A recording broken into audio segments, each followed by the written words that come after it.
साहेब आहे ते वामनदादांची देण आहे आमच्या शाहिरांसाठी. आणि असेच गीतामधनं आमच्या प्रेक्षकांना बाबासाहेब भेटतील का? हो, भेटतील. है हक उसे जय भीम कहने का जो सीने में शेर का दिल रखता हो.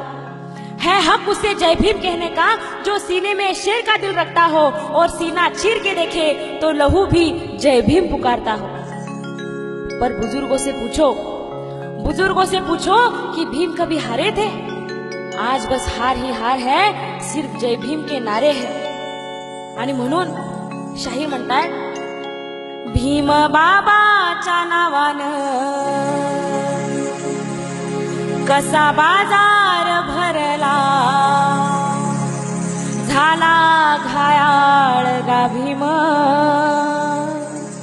कुठं चालली या जत्रा बाई ग. ऐक रे ऐक राजा वासरा,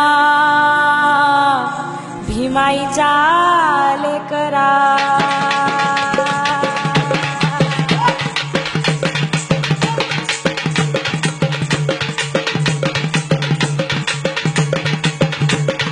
दीप उचलून शिकाराला दाबून गा,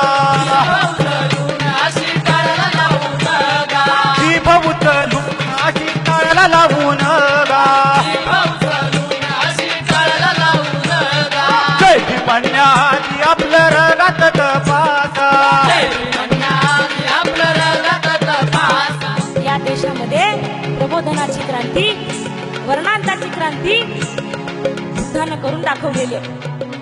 आणि म्हणून शत्रूला ओळखणे, शत्रूच्या डावांवर प्रहार करणे, शत्रूला रोखणे याचा अर्थ फक्त शत्रूशी शस्त्र घेऊन लढणे असं होत नाही. शत्रूच्या प्रबोधनाला, शत्रूच्या आक्रमणाला तत्वज्ञानाचं उत्तर द्यावं लागेल. जाती अंताची प्रामाणिक चळवळ उभी करणं हेच या देशातलं प्रधान कार्य. आणि अशा प्रकारचा शत्रू, जो शत्रू ठेचत नाही, या देशामध्ये बाबासाहेबांनी सांगितलं ब्राह्मणशाही आणि भांडवलशाही असे दोन शत्रू आहेत. जो शत्रू ठेचत नाही त्यानं जय भीम बोलू नये, अन शहीदांच्या रक्ताची त्यो लाज राखत नाही ना.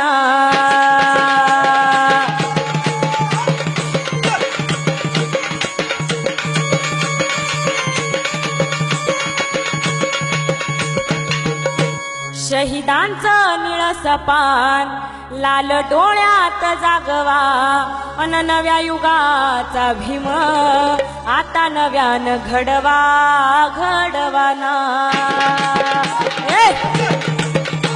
असा हा नव्या युगाचा भीम आपल्याला काय सांगतोय? अव राबणाऱ्यांची एकजूट सांगतो भीमा, तो भीमा भीमा. जाती अंताची आरोळी देतो भीमा, मुक्तीचा नारा देतो भीमा भीमा. जाती अंताची आणि भांडवलशाहीचा नायनाट करतो भीमा.